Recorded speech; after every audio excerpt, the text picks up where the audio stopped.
This is 97.8 with Catherine in the desert. Las Vegas's #1 late-night supernatural and macabre radio show. Now here she is. It's time to take a journey into the dark with Catherine Hart. Hello to all my believers and disbelievers out there. This is Catherine Hart. Welcome to another night of the macabre. Tonight's subject will be American serial killers. The show started out as any other, guests calling in, giving their opinions and theories on why each serial killer did what they did. Multiple experts made guest appearances, including the world-renowned criminal psychologist, Dr. Margaret Stonegate. During this call, a man called into the show. Hello, caller. What are your thoughts on the subject? It's almost time, Catherine. I'm almost there. I've killed, and I'm about to kill again. Oh boy, we got another one here, guys. Sir, we don't take crank calls here.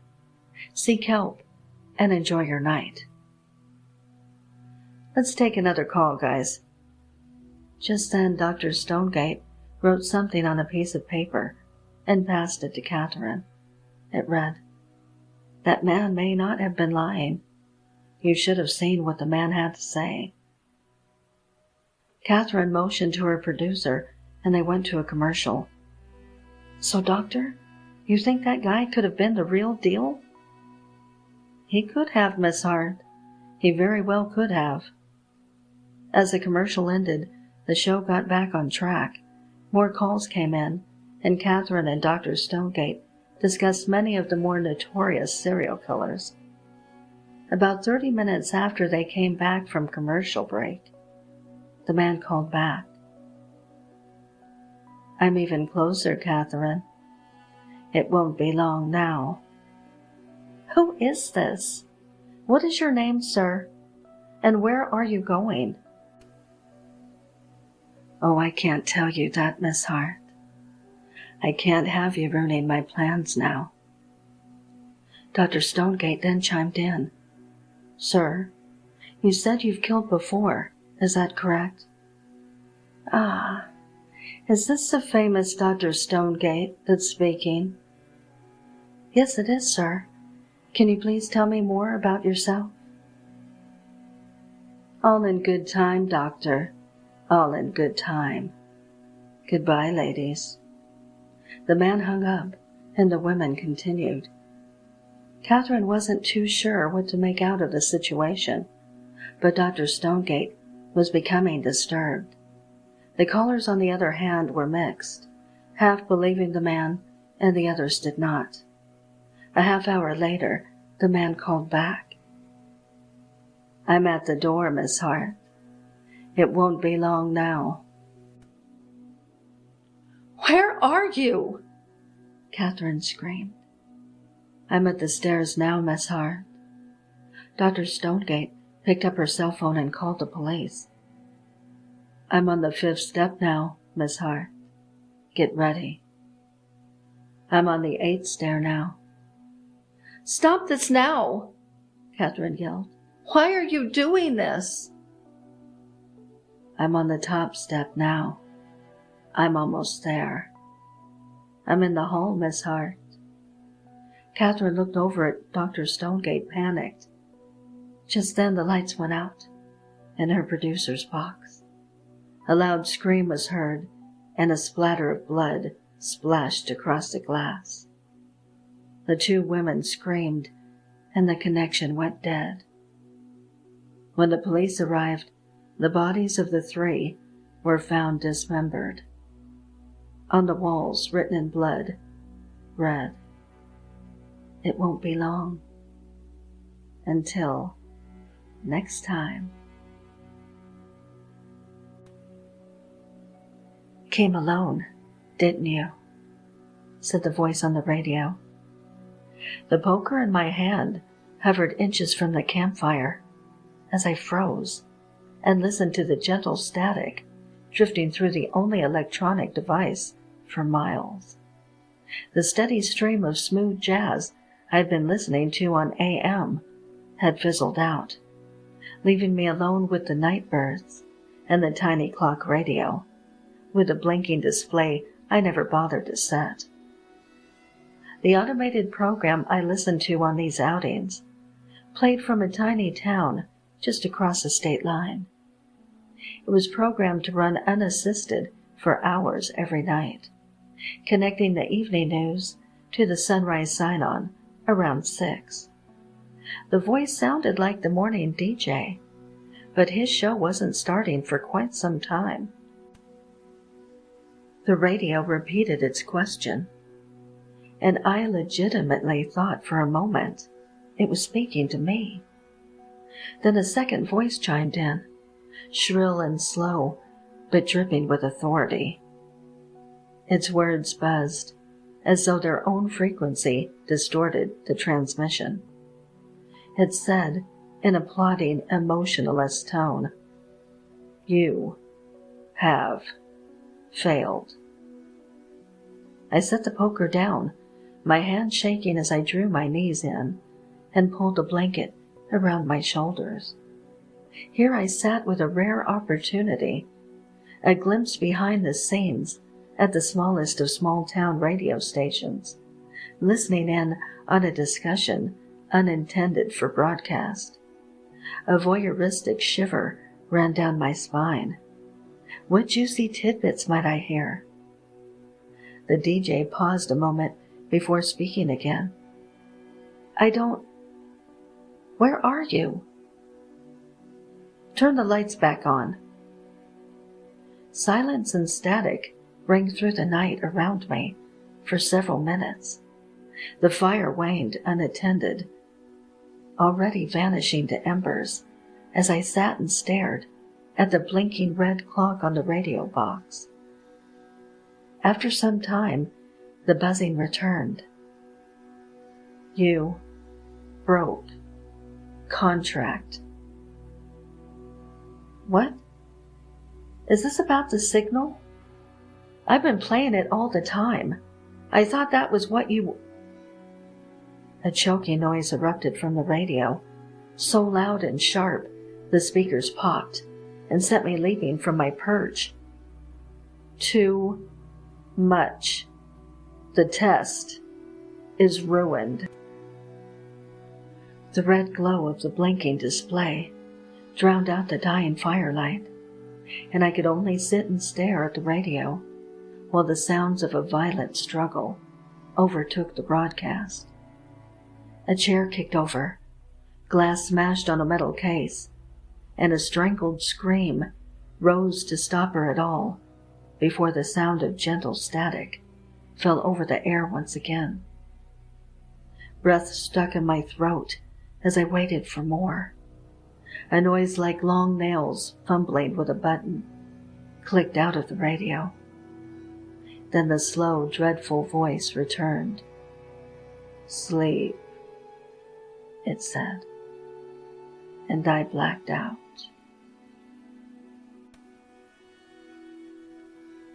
Welcome to WNOK, the place you come when you're alone. I'm Dr. Philwright, waiting to take your call on another rainy night in the city. Let's get back to the phone lines. Alice on 2. What's on your mind tonight, Alice? Dr. Jensen? It was one of my regular patients from the office, Alice Stone. I recognized her voice. She was nuts, but was generally harmless if left to her own devices. This is Dr. Philwright. What's on your mind, Alice? I've made a mess in your room. My room? What room? There's blood. Lots of blood. Are you in danger, Alice? Are you hurt? No, I'm not hurt. No danger. Whose blood, then? It's your wife's. My wife's? That's not something you hear on live radio every day. What are you talking about, Alice? Where are you? I'm at your house, in your room. I snapped my fingers to get my producer's attention. I muted the mic and told her to call 911 to send the cops to my house. I'm here, Alice. Now tell me, why do you think you're at my house? There were rustling sounds. Then came another voice, a sweet little voice I knew all too well. Daddy! Fear gripped my throat. Daddy! Mommy's got blood.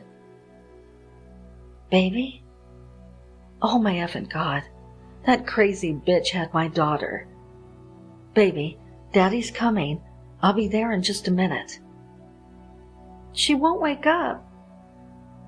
Mommy's tired, baby. Listen, could you please give the phone back to the other lady?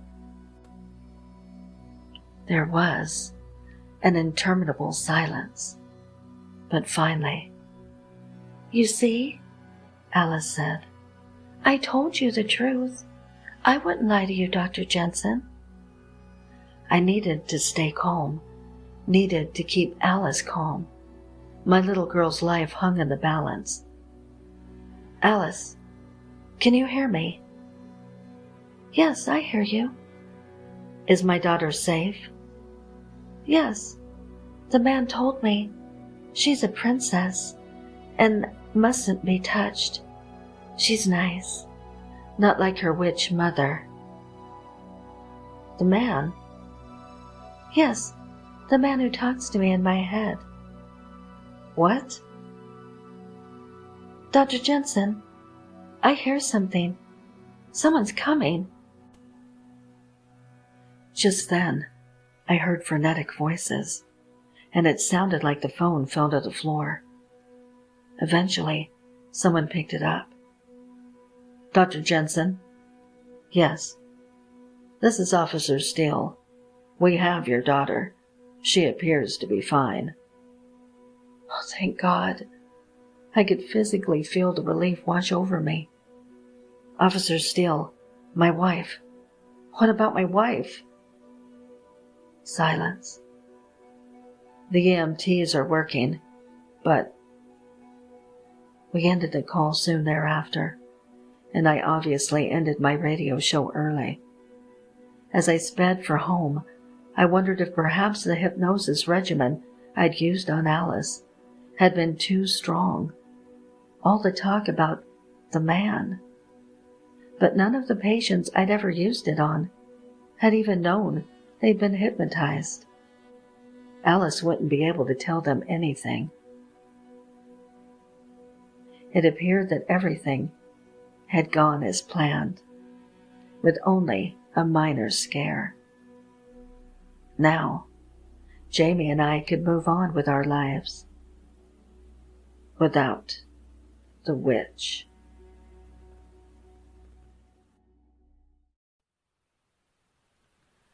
The last thought I had before drifting to sleep was how excited I was to finally be going on a proper road trip.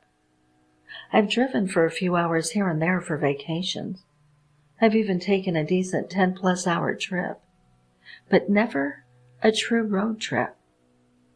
Me and my wife are driving from the Midwest all the way to sunny California. I spent some time there in my youth and always wanted to go back. Enjoy the beauty and weirdness of Venice Beach, eat a Dodger dog at Chavis Ravine, take a normie Hollywood Stars double-decker bus tour across Beverly Hills. We're going to travel to NorCal, too. See the Golden Gate, see that crooked road, and, of course, see the house where the Tanners lived. Rest in peace, Danny Tanner. No Rain by Blind Melon started playing on one of the Sirius 90s channels. Oh, wow!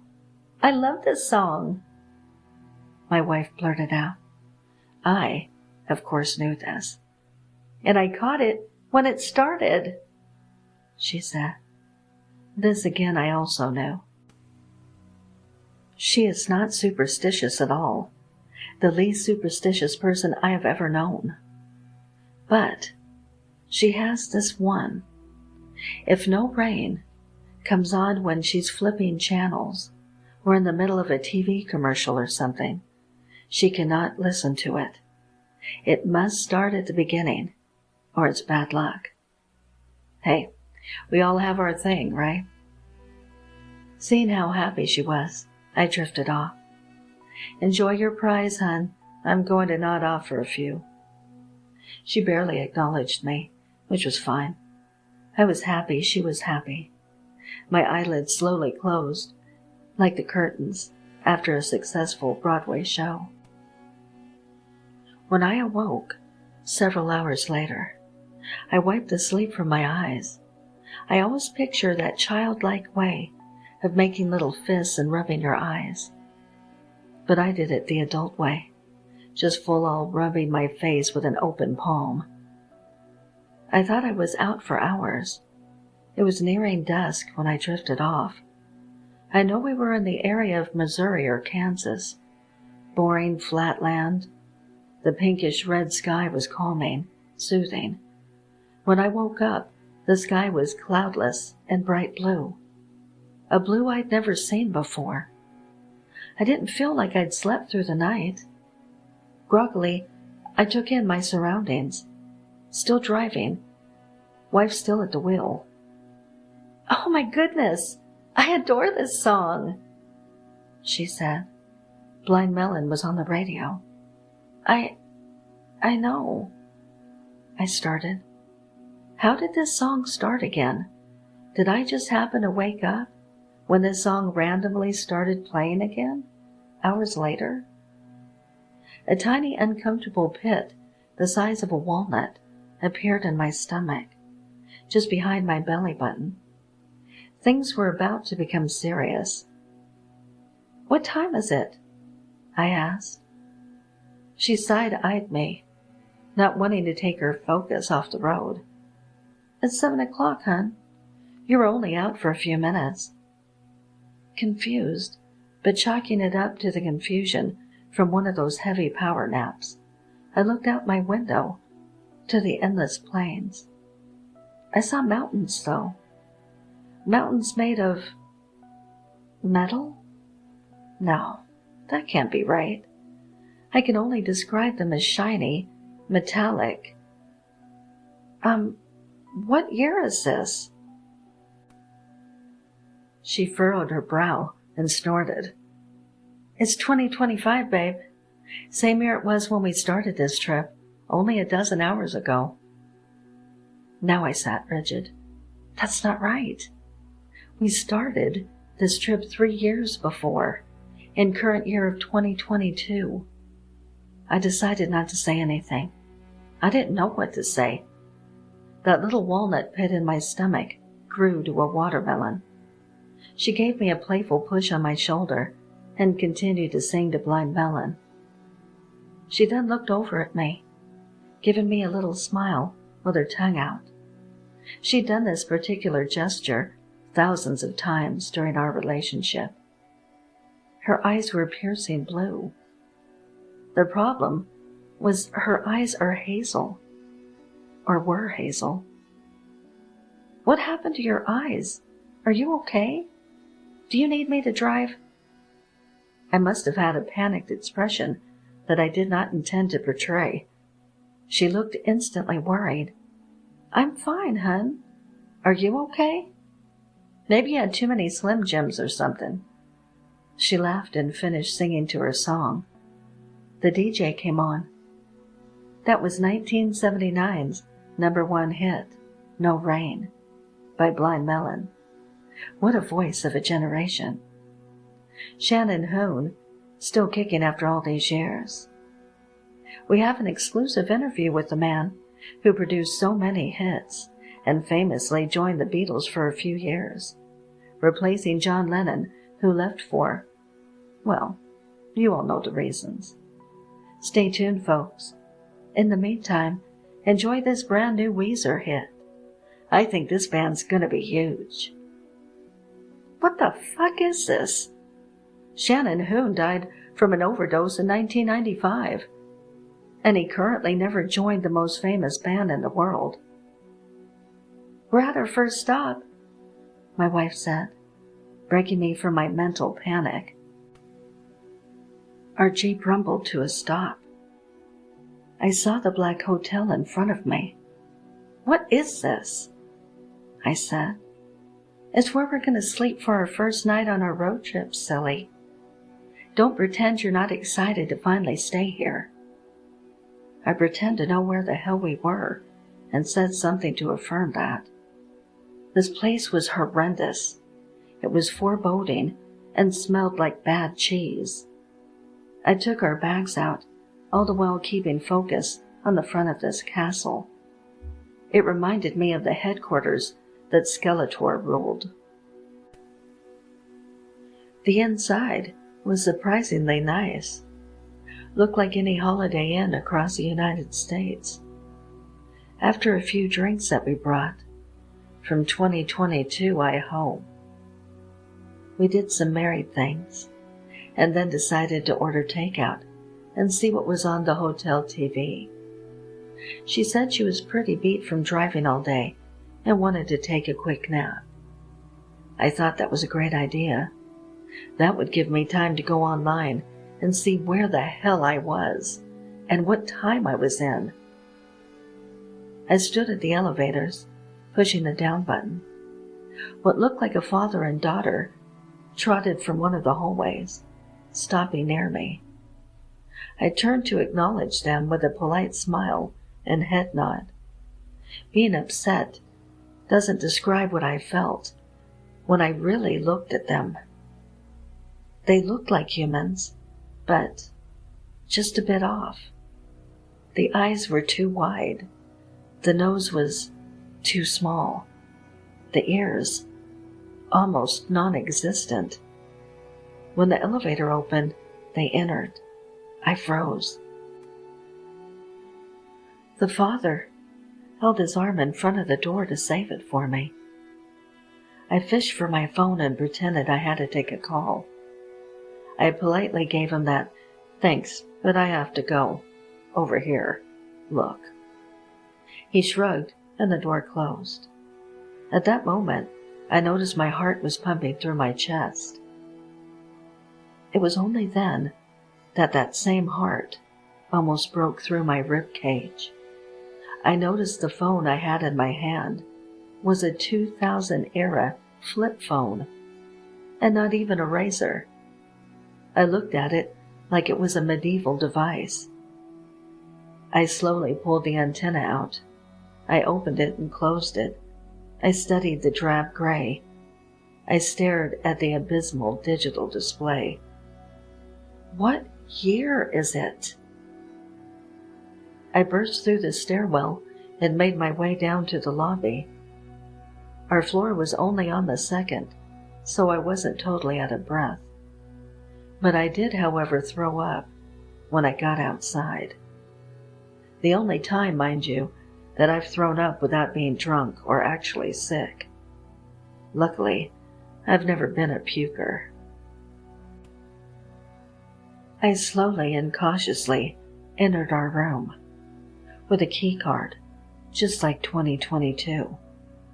My wife was thankfully sleeping. I needed to sit down. I was nauseous, and my stomach felt like two grizzlies were trying to tear it apart from opposite sides. I decided to step back outside just to make sure my wife gets complete silence for a bit longer. I slumped down in the hallway outside our door. Let's go over what happened. I took a road trip nap. When I woke up, 3 years had passed. Little things have changed, but they were huge. The blind melon thing.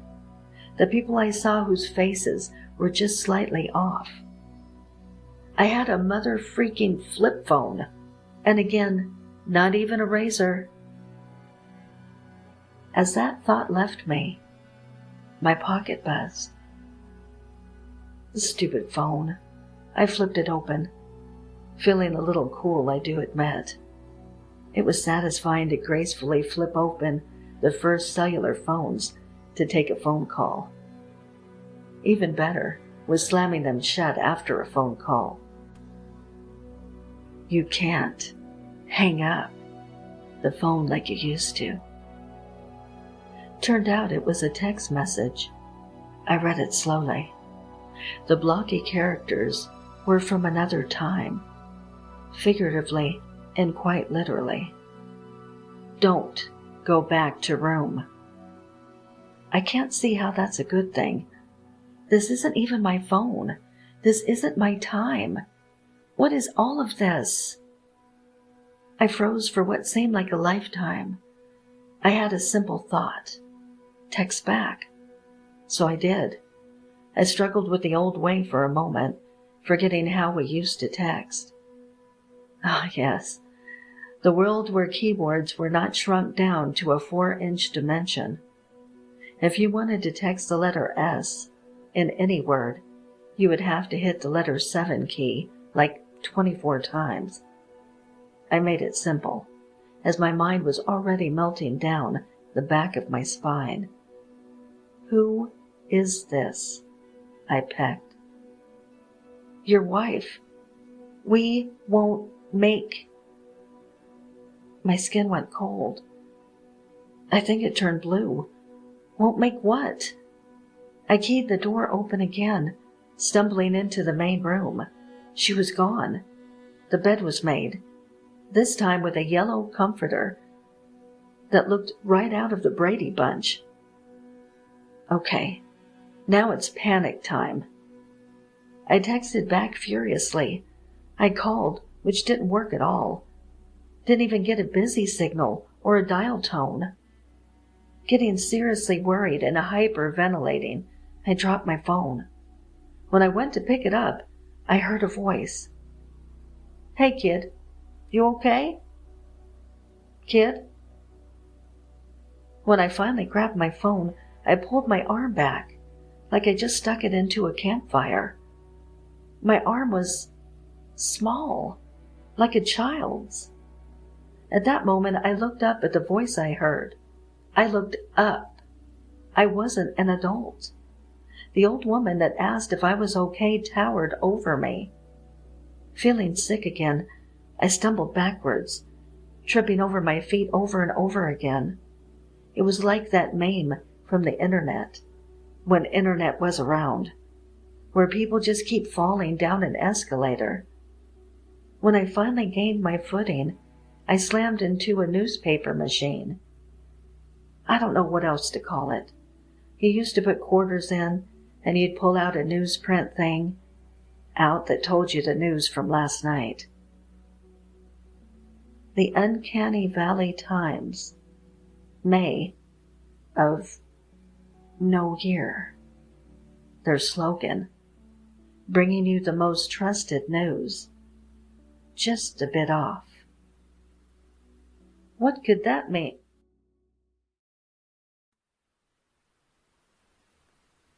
It was yet another day, just like any other.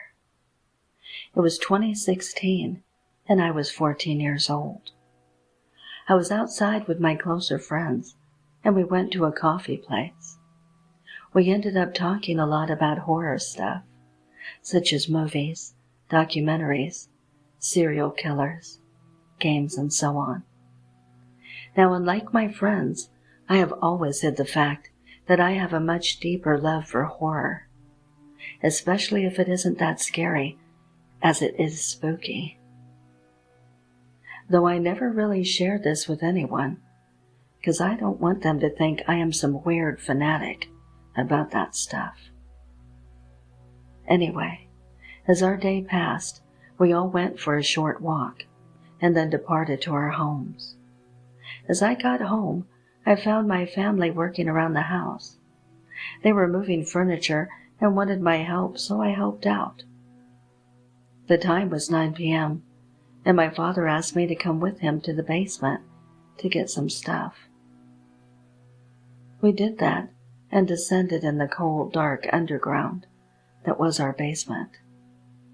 There we searched for what he needed, and in the corner I spotted something. It was a very dusty, old-looking radio with an antenna that was folded up. It had a little cobweb on it, but I looked at my dad, saying, "Dad, is that a radio?"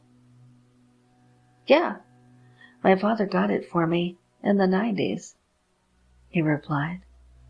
What soon followed was a conversation, if it still worked or not. He told me he was unsure, but he did say if I wanted it, I could have it, to try and test it out. So I picked it up. It was medium-sized, so me cleaning it up wasn't much of an issue. That same night, I took the radio in my room. It was getting late, although I'd been fiddling with it all night long. It got to the point where it was 11 p.m., and my mom entered my room to tell me to go to bed. I got in my bed and waited for her to leave. As soon as I knew she was in the bedroom with my dad, I got the radio and started fiddling with it once more. I didn't know why it wouldn't start, however. At one point, I got a little mad and tossed it aside and got up to get to bed. And that's when it happened. I froze as I heard loud static come from this small box. Did I do it? I thought to myself. I got back on the ground and started twisting the volume knob and the channels knob. The static went insane. From quiet to loud, and it repeated. Not one channel had anything until I stumbled upon one. It was a music channel that broadcasted old-school songs, such as from the 70s and 80s. Then I turned the channel's knob further on, and that's when it happened. I heard a male voice from the other side. It went a little something like this. There was heavy static. "Hello? You here? Us?" I was left speechless, and that feeling I always had about loving stuff that spooked me off. I really felt that in that moment, I thought it was some sort of talk radio show. Maybe. But here is when it got really weird. I decided to reply. "Yeah, I hear you. Do you hear me?" There was a long pause filled with static. My heart instantly dropped when I heard. "Yes, we hear you." Static once more. How the hell was it possible for a radio to pick up my own talking?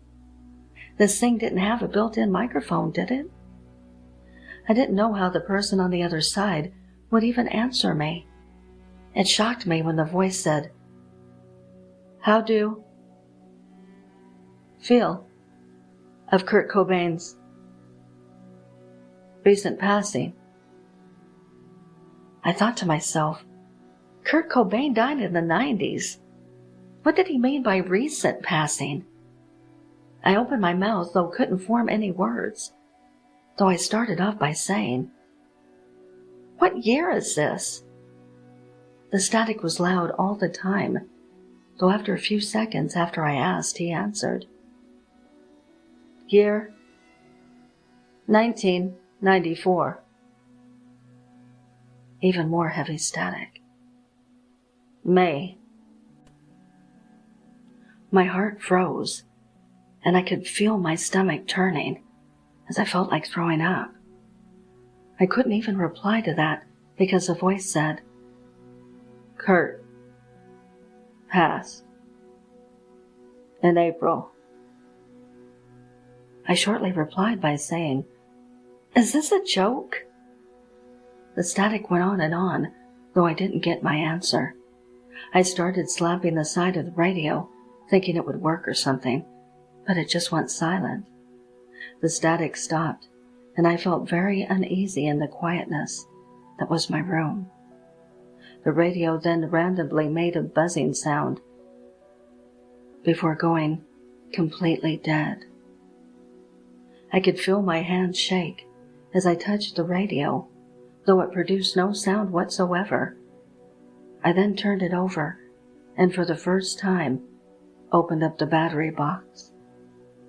And the entire time there were no batteries inside whatsoever.